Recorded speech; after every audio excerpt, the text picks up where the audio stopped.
consolida como un espacio para compartir de forma amena con experiencias hermanas, en este caso con la presencia de Lázaro Mesa, quien desde la dirección del Museo de Ciencias Naturales La Salle, un proyecto cultural del ITM, antes conocido como el Museo de Ciencias Naturales del Colegio San José, hemos venido aunando esfuerzos para lograr consolidar esa red de museos La Salle y en torno a esa red poder tener proyectos comunes.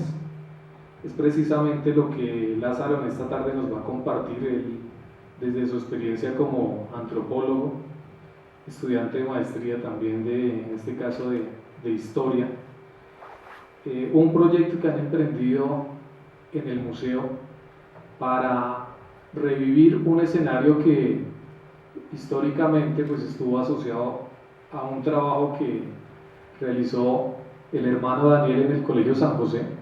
Pues para recordar también a los presentes, estamos en el auditorio hermano Daniel, y para nosotros una figura muy simbólica tanto del museo en Medellín como aquí en Bogotá.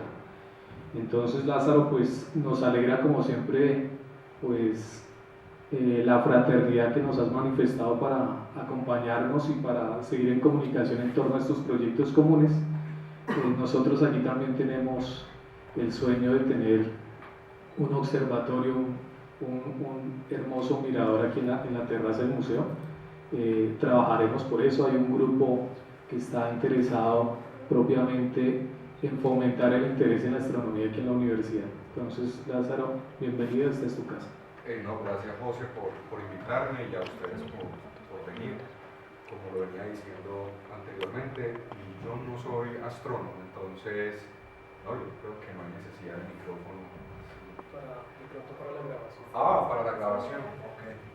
Yo pensaba que fuera un poquitico más íntimo, pues ya que somos tan pocos, entonces no soy astrónomo, entonces pues alguna pregunta que me hagan en relación a la instrumentación científica del observatorio, pues les podría decir lo complejo que es adquirirlo, más no un detalle técnico particular.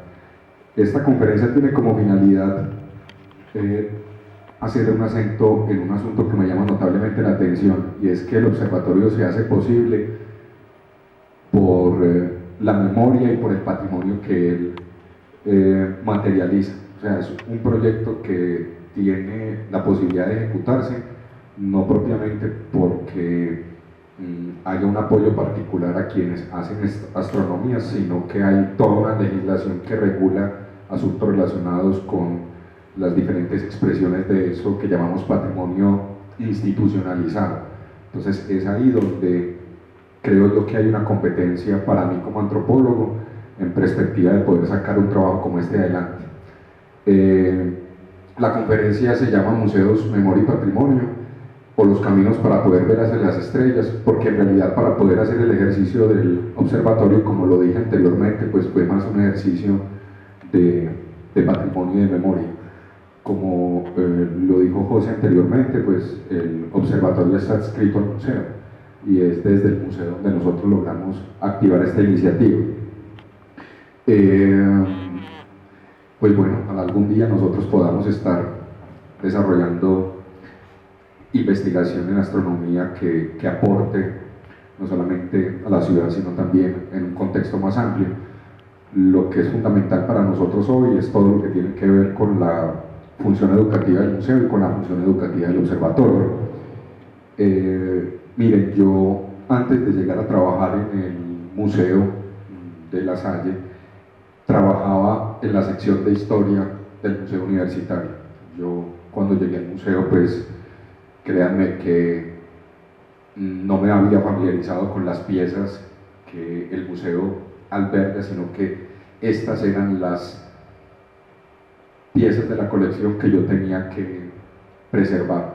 Entonces estaba, por así decirlo, en un mundo donde el arte, en particular pues el arte religioso, eran importantes objetos que hacían parte de la historia de la Universidad de Antioquia, pero pues cuando yo llego al Museo de La Salle, pues me encuentro con un proceso de naturalización de los hermanos inicial, pero pues imagínense el susto que me dio a mí, yo acostumbrado a estar inmerso en el mundo de la pinacoteca, de la sección de historia y en nuestra colección de objetos litúrgicos, y pues si llego y me encuentro con esta colección. Esta fue la colección que yo recibí. Debo decirlo, se lo he dicho a José, pues pensé varias veces en que no había tomado la mejor decisión. Yo no había tomado la mejor decisión. Pensé, como es regular en mí, entonces traté de desistir. No, yo soy de las personas que más he renunciado en el ITM, que es el sitio donde yo trabajo, y esto fue lo que yo me encontré. Entonces, para mí el contraste fue, pues, en realidad fue muy fuerte. Estas son algunas imágenes del museo como nosotros lo encontramos. Como no es una conferencia sobre el museo, sí quiero hacer un alto en el camino y decirles, bueno, finalmente esto, después de muchos ires y venires, pues terminó siendo más o menos de esta forma.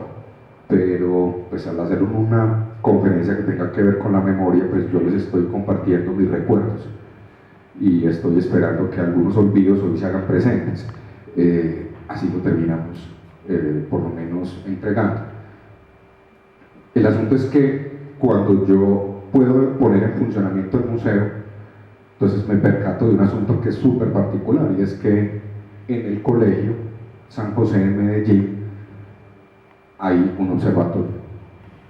Y a mí me dicen que el observatorio es una responsabilidad del director del museo. O bueno, nunca me lo dijo mi jefa inmediata, aunque siempre pensó en que era muy interesante poder activar ese proyecto, pero pues hombre, ¿será que el director del museo es el director del observatorio? Fue un asunto que me pregunté, entonces fui a mirar a ver. Entonces claro, efectivamente Daniel, el hermano Daniel, pues había iniciado ese periplo de construcción del observatorio. En 1954 inicia esas actividades, inicia esas tareas.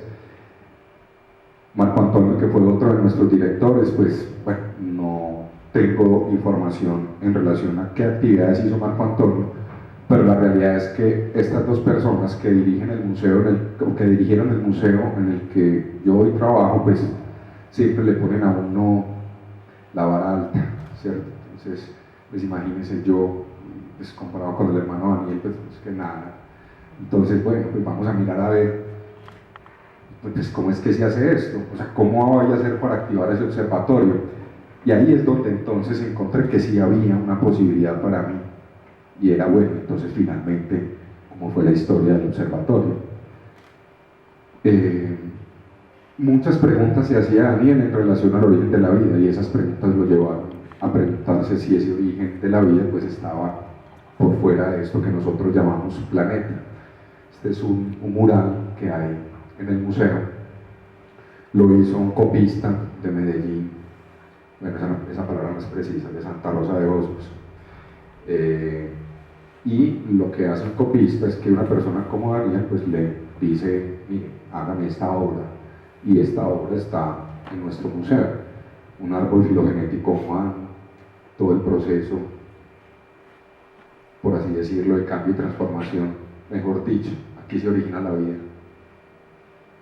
Es un mural que está en el museo desde 1956, y ya desde 1956 estas preguntas hacían parte de la cotidianidad de Daniel. Entonces sí tenía un interés muy marcado en estos aspectos, al punto de que escribe este texto en relación al paso de un cometa que pasó en 1941 en medio de la guerra. Y Daniel pues escribe y hace toda una conferencia sobre el paso de este cometa. Le encantaba ese asunto y lo compartía con sus estudiantes. Es más, en el boletín del colegio encuentra uno artículos como uno que dice cuál es la posición de la iglesia frente de la vida extraterrestre, pues un artículo que aparece en el boletín del colegio San José pues en la década del 40 también. O sea, esas preguntas para ellos siempre eran muy latentes. Esta es una fotografía que quiero compartir con ustedes del primer lugar de la ciudad de Medellín, donde inició pues actividades el colegio, y este es el espacio donde empezaron a construir su nueva sede. ahora empecemos con un poquitico de la historia detrás del observatorio. Entonces por aquí, Observatorio Astronómico Nacional. El hermano Daniel, en 1954, pues hace una consulta acerca de cómo es que se hace el observatorio. Y aquí empiezan las similitudes. O sea, ahí empecé a encontrar que desde la lectura de la correspondencia podía yo encontrar elementos para constituir el proyecto que queríamos hacer. Entonces la pregunta de Daniel es, bueno señor, entonces le pregunta a este señor, ahorita le doy el nombre preciso, le dice, bueno, entonces, ¿cómo es que usted hizo ese observatorio? Lo primero que le dicen es, usted tiene que tener claro lo siguiente, y es la cúpula. Entonces, usted tiene que cotizar una cúpula, esa cúpula se la pueden hacer a usted en París, y una vez a usted le hagan esa cúpula, entonces usted lo que tiene que hacer es adquirir un telescopio para las características particulares de esa cúpula. Y ahí empieza el asunto y empieza también mi dolor y mi trasegar. Yo creo que en ese momento no leí tan claramente esto como para haber desistido de este propósito, porque una cosa es comprar el telescopio y otra cosa es hacer la cúpula. ¿Qué le dice este señor a Daniel? Le dice, cómprela allá. No se pongan a hacerla, cómprela allá. Eso mismo nos pasó a nosotros. Cuando presentamos el proyecto, pues pensamos en comprar la cúpula ya no en París, sino comprarla en Estados Unidos. Pero no pudimos comprarla y nos tocó hacerla nosotros. Entonces nos tocó exactamente la misma historia. A él por razones económicas, a nosotros porque nunca nos dijeron que en el lugar donde nosotros trabajábamos uno no podía comprar directamente en Estados Unidos. A eso nunca nos lo dijeron, y cuando nos dieron la plata nos dijeron no se puede hacer. Entonces desde aquí sí hubo una preocupación, y es hay que entender el asunto de la cúpula y hay que entender el asunto del telescopio. Daniel sigue con esta iniciativa. Esta carta pues que no me salió muy bien. Es una carta donde Daniel le escribe al Ministerio de Agricultura y le dice que qué posibilidad hay de que le faciliten unos instrumentos científicos para él hacer una estación meteorológica. El ministerio le dice, no hay ningún inconveniente, nosotros le ayudamos con esos aparatos siempre y cuando usted se comprometa a enviarnos los datos. Otra pista, el proyecto del observatorio nuestro tiene una estación meteorológica. O sea, ahí encontré la tercera. Necesitamos una cúpula, necesitamos el telescopio y necesitamos la estación meteorológica. Se comprometieron también en decirle, no solamente le damos la estación, por ahí hay alguna frase en la que le dicen que también le van a dar el observatorio. Bueno, le lo dieron, pues eso no fue posible. Daniel escribe a UNESCO y les dice, bueno, pues era impresionante para escribir, pues o sea, le escribía a todas las personas que ustedes se puedan imaginar. A UNESCO le escribió y les dijo, bueno, pues qué posibilidad de que ustedes me den información acerca de personas, no miento. Aquí en UNESCO se contactan con un embajador de Colombia y les dice, bueno, aquí UNESCO le puede financiar el observatorio de Daniel. Y claro, y si le dicen que es un observatorio, como definen el nuestro, es un observatorio muy pequeño, es un observatorio que no tiene, pues digamos que la robustez de otros observatorios, pues yo no creo que haya dificultad con que, y aquí aparece bueno, no hay dificultad en que se lo financie, y efectivamente pues, el observatorio de Daniel, UNESCO no lo financia. En medio de esa dificultad, le escribe a la Fundación Rockefeller y le dice, ¿será que ustedes me financian el observatorio? La fundación le dice, nosotros no financiamos observatorios astronómicos, nosotros queremos hacer hincapié en proyectos que tengan que ver con la biología, con la medicina o con experimentaciones agrarias, pero el observatorio nada que ver. Entonces tampoco esa puerta que se tocó le funcionó. Sigamos viendo qué otras puertas tocó. Vuelve a escribir a UNESCO y les dice, bueno, entonces si no hay la plata, si no me han colaborado con este asunto, dígame quién. Por lo menos denme una lista de contactos, una persona con quien yo pueda hablar para esto. Y ellos entonces lo que hacen es decirle, mire, hay una institución que le puede financiar a usted ese proyecto, y él lo presenta. Permítanme, aquí en mis notas busco el nombre de la institución. La institución que supuestamente debería financiarle es la Unión Internacional de Astronomía. Entonces, él escribe la Unión, tampoco, absolutamente no. Entonces, ahí es donde nosotros vamos teniendo similitudes. Si bien para nosotros lo complejo no fue obtener el dinero, fue gastarse. Y eso es una ironía de la vida, que uno tenga cómo y no pueda. Eso sí es una ironía de la vida, porque por lo menos aquí usted sabe por qué no lo hizo. Usted no tiene la plata, pero cuando usted tiene la plata y no lo hace, el asunto es en realidad mucho más complejo, pues desde mi punto de vista. Lo paradójico, perdón, con esta carta es que no sabemos cómo, pero finalmente el observatorio se hizo. No hay un dato preciso que nos diga pues, qué fue lo que sucedió, por qué razón el hermano logró concretarlo, pero ya para 1963 ya había logrado esa empresa. Y en esta carta uno de los hermanos está narrando la buena fortuna que tienen en Medellín de contar con el observatorio, con el hermano Daniel, con las prácticas educativas que él ha adelantado, y él tiene un telescopio. Entonces ahí viene el asunto del telescopio. Bueno, lo que sí sabemos es que el telescopio se lo dio Diego Echavarría Misas. Diego Echavarría Misas es un personaje egregio de Medellín, de Antioquia. Esta es su casa, o fue su casa, que es el Museo del Castillo de Medellín. Diego Echavarría fue de las primeras personas que secuestraron y murió en un secuestro. Una de sus hijas es Isolda Echavarría, que marcó pues toda una época, pero eso ya será futuro pues de otra conferencia. Pero para ponerlo en estos términos, así como en Norteamérica se quiso imitar la nobleza europea, pues también en Antioquia se quiso imitar la nobleza europea. Entonces don Diego quiso vivir como un noble y se hizo un castillo que hoy es un museo de nuestra ciudad, y fue este señor quien le dio el telescopio al hermano Daniel. ¿Cómo el telescopio? Eso sí fue una locura saber cómo era el telescopio. Después de muchos ires y venires encontré la foto de cómo era el telescopio, no en el museo, sino pues en esas pesquisas que hace el historiador. Este era el telescopio que don Diego Echavarría Misa le regaló al colegio, particularmente al hermano Daniel, para que él hiciera su trabajo de astronomía. Entonces ya para 1963, pues efectivamente tenemos el telescopio de 5 pulgadas donado por don Diego Echavarría Misas. En 1970, efectivamente, hay un auge en la ciudad, un auge de grupos de aficionados a la astronomía.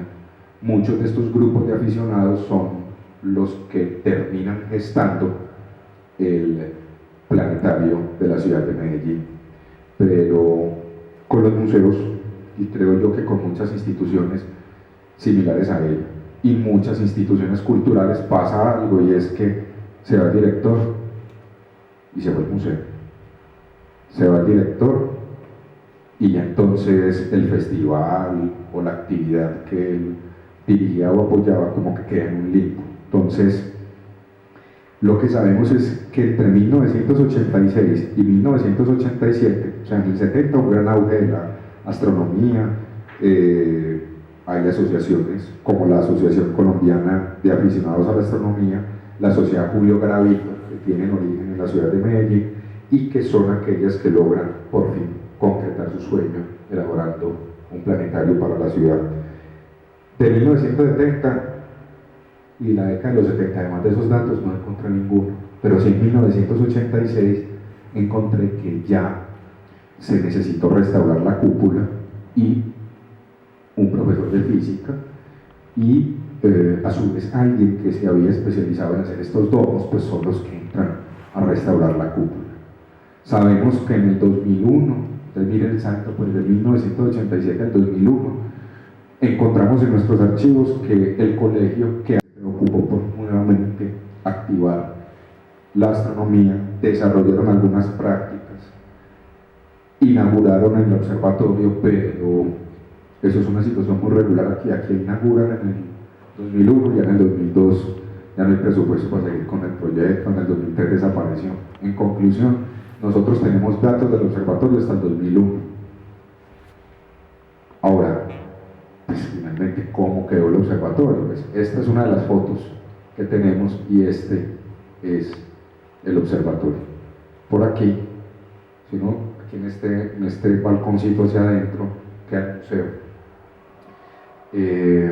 Miren, esta era la cúpula de Daniel, la estructura física que la soportaba.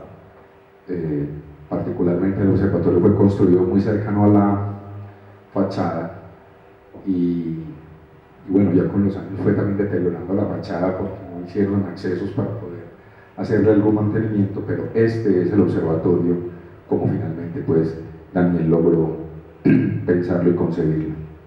¿Cómo lo encontré yo? Yo lo encontré así.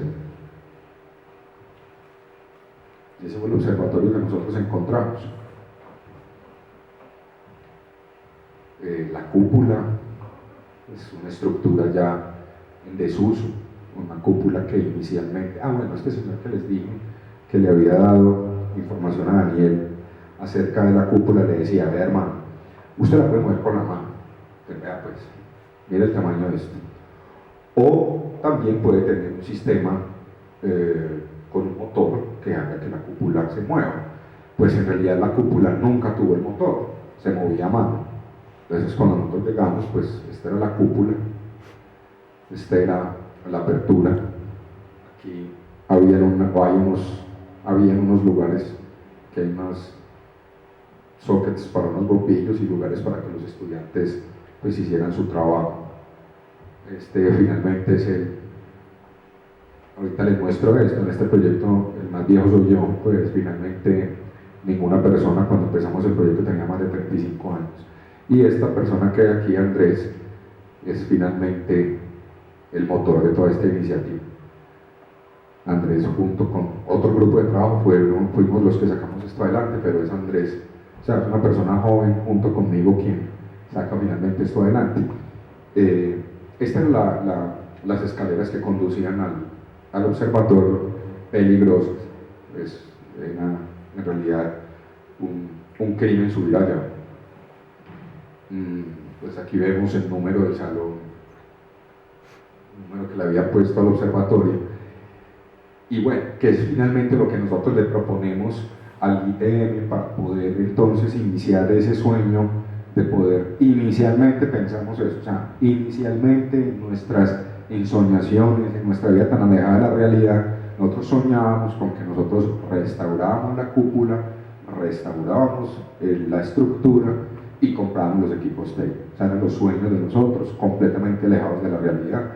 Lo que hicimos nosotros fue lo siguiente, es decir, promovamos mediante cursos, talleres y seminarios de astronomía y ciencias espaciales el uso del observatorio astronómico para la investigación, la formación y la divulgación en la comunidad académica del ITM y la ciudad de Medellín, para que este sea usado en la creación de nuevo conocimiento concerniente de dicha área y que permita el desarrollo investigativo del ITM, además de servir como un centro de apoyo para otras instituciones académicas. Entonces esto era como una de las ideas iniciales que teníamos para este asunto. Si había un objetivo que era integrar, consolidar y enriquecer las actividades que se realizan en el ITM en los campos de la astronomía y la astrofísica, usando para ello los recursos disponibles y el Observatorio Astronómico del antiguo Colegio San José, hoy sede de Fraternidad del ITM, haciendo de la astronomía el eje estructural y correlacionando su quehacer con las ciencias sociales y las artes. Pues claro, es que nosotros, los que tenemos el observatorio hoy bajo nuestra custodia, hacemos parte de una facultad de artes y humanidades.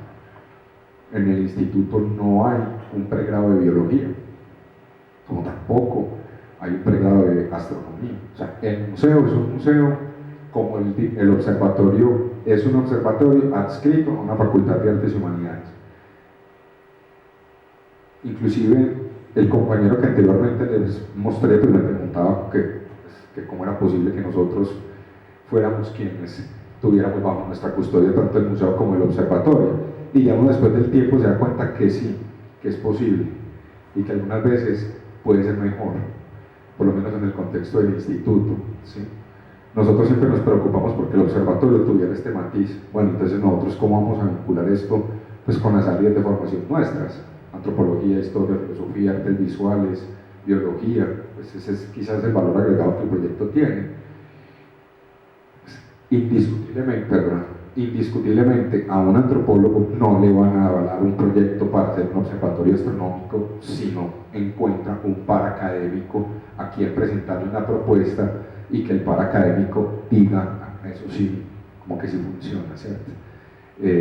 Uno pensaría que una buena idea no necesita de alguien que la valide, pero aquí sí, aquí uno necesita validadores para todo, y con absoluta seguridad, si ellos hubieran empezado a hacer, lo hubieran concretado, pero bueno, eso es harina de otro costal. Finalmente nosotros tuvimos que vernos como grupo de trabajo, porque yo quiero que piensen en esto, piensen en un proyecto que pueda valer 1.000 millones de pesos, y usted se lo va a presentar a la rectora o el rector de esta institución, y va un señor que es antropólogo con un joven que es ingeniero en telecomunicaciones, que estudia una maestría en ingeniería, y le van a decir a la rectora, en nuestro caso, deme 1.000 millones de pesos para el observatorio, pues en una institución pública. O sea, lo mínimo que diría es, pero bueno, esto es producto de qué, digamos, del uso de un enterógeno, ¿qué es esto que ustedes me están proponiendo? O sea, necesita uno siempre estar dándole avales académicos a lo que hace. Entonces, ¿qué hicimos nosotros? Muy simple, vámonos por la Universidad de Antioquia. He leído con detalle la propuesta, el encuentro pertinente, viable, de un alto valor para la comunidad astronómica local y regional. Bueno, entonces fuimos y buscamos a Jorge Iván Zuluaga Callejas, coordinador de pregrado de astronomía del Instituto de Física de la Universidad de Antioquia. Pues allá fue el director del museo, en humildad, decirle, ¿qué te parece este proyecto? ¿Vos consideras que este proyecto puede ser posible si pudiésemos conseguir los recursos? Y Jorge nos da el aval. Para cualquier inquietud, ampliación de la información, por todo lo anterior y en mi calidad de académico investigador, pero también como educador y divulgador de la astronomía, ofrezco mi completo apoyo a la iniciativa y pongo a su disposición nuestro equipo humano. Entonces, no solamente Jorge nos lee el proyecto, nos hace las sugerencias que es del caso, sino que nos dice, si usted necesita que yo le ayude, me llama. Entonces, mire, pues, ni Daniel era astrónomo, ni yo también lo soy, pero como que uno va buscando y va mirando a ver cómo se va concretando estas iniciativas y mire que es posible. Entonces, también a uno le piden avales internacionales. Proyecto de investigación, evaluador nacional, evaluador internacional, bueno, listo. Entonces, aquí está la Río de Janeiro, y efectivamente, pues en la Universidad Federal de Río, pues buscamos también otro aval. Entonces ya el proyecto tenía un aval nacional, y de hecho le conseguimos todos los avales que se puedan imaginar para poder llegar finalmente a presentar el proyecto. No alcanzó a salir parte del proyecto, pero esto es para reírse. O sea, esto fue la idea inicial de Andrés y la mía, para uno reírse. Nosotros decíamos, construcción de una solución técnica para el observatorio, estos son dólares, $44.300, dependiendo de los estudios de calidad de cielos. Daniel, o sea, efectivamente la estación meteorológica permitiría hacer un estudio de calidad de cielos, y el estudio de calidad de cielos nos permitiría conocer, palabras más, palabras menos, las condiciones de luminosidad, la cantidad de días de sol que hay en los grados, minutos y segundos de esa terraza, y eso entonces implica qué telescopio vamos a comprar, qué filtros vamos a comprar, ¿sí? Pero ahí en las fuentes era donde estaba esa información. Entonces nosotros, ilusamente, nosotros pensamos que eso valía, bueno, en realidad lo cotizamos, valían $44.300, un reductor focal, un software astronómico, una cámara CCD. Entonces muy particular, porque cuando nosotros fuimos a pedir la cámara CCD nos decían, pero ustedes, ¿por qué no pidieron la cámara CCD, que es una cámara para el observatorio? ¿Por qué no la pidieron con las demás cámaras del ITM? O sea, ellos querían que nosotros pidiéramos una cámara para el observatorio con la cámara Canon común y corriente. Entonces tratar de explicarle a una persona que no tiene conocimiento sobre esto, que es que una cámara CCD no es una cámara Canon, sí, que es que el observatorio no es que tenga una cámara, no, que eso es un asunto que hasta necesita escapes de agua pues para poder hacer su trabajo. Entonces nosotros soñamos que hagamos un espectrógrafo, reestructuración, es que restauración y automatización de la cúpula. restauración y adecuación de la cúpula para la investigación astronómica, 20.000. O sea, Andrés y yo soñábamos en que nosotros compramos la cúpula en Estados Unidos, o organizábamos la que teníamos y organizábamos un poquitico nosotros, nosotros lo veíamos, o sea, lo único que no lo entendían eran los demás, pero Andrés y yo lo teníamos clarísimo. Estación meteorológica, como la de Daniel, capacitación y participación en eventos imprevistos, y bueno, estaba por aquí como $100 y pico mil pues. En realidad nosotros sí lo hicimos por ese dinero, pero nosotros todo esto lo cotizamos en Estados Unidos, y nosotros pues sí soñamos, consideramos que la cúpula se podía restaurar, que solo eran necesarios los equipos técnicos. No, para nosotros esto era una cosa exageradamente simple, fácil de hacer. Y bueno, pues entonces como para irle dando cada vez más fuerza al proyecto, entonces empezamos a trabajar. Entonces bueno, una tosca simulación de lo que era el observatorio, pero entonces ya empezó el asunto a hacerse cada vez más complejo. Y bueno, entonces uno cómo le va mostrando a quien lo va a financiar qué es realmente lo que quiere. Entonces bueno, una simulación inicialmente muy precaria, pero sí tiene un detalle que nos puso este proyecto tan valiente, y es esto, el pedestal. Explíquele a un arquitecto que es que para nosotros la cúpula, la única finalidad que tiene es proteger este telescopio, que en realidad todo esto lo que hace es, o sea, si ese pedestal lo pusieron mal, eso nunca va a dar las medidas precisas para que él pueda encontrar pertinentemente lo que vos querés ver, ¿sí? Qué bueno que esta foto la encontré aquí. O sea, si vos este pedestal lo pone, no, que es que me torció, no, eso ya no cuadra el telescopio nadie. Pues si ese pedestal tiene que quedar perfecto, si no queda perfecto no hay observatorio, no funciona. Y nosotros seguimos. Entonces, mire pues, inicialmente, ¿qué queríamos? Andrés, que es mi compañero de trabajo, y yo, este coquito. Nosotros decíamos, no, entonces nos restauran la cúpula, bien bacano, y aquí ponemos el background, hasta y ahí metemos las cositas, ¿cierto? Pero ya después, no, pero ¿cómo así? Entonces, hey, ¿verdad vamos a trabajar? ¿Será que eso no necesita una oficina donde la gente esté trabajando? Viene la otra parte. ¿Quién le dice a uno que uno ve por el telescopio? Usted no ve por el telescopio. O sea, la rectora nuestra, ella algunas veces piensa que ella va a llegar allá a mirar. No, eso hay que decir, usted no ve allá, usted no puede entrar allá. Usted pisa, o sea, usted escuadra el telescopio, lo descalibre en otros 6 meses calibrándolo. O sea, eso no lo ve nadie. Eso es todo automatizado. Este era el sueño de nosotros. En realidad no soñábamos mucho, pues, pero esto era lo que queríamos. Y ya después eso se fue complicando. Entonces, no. Miren esto.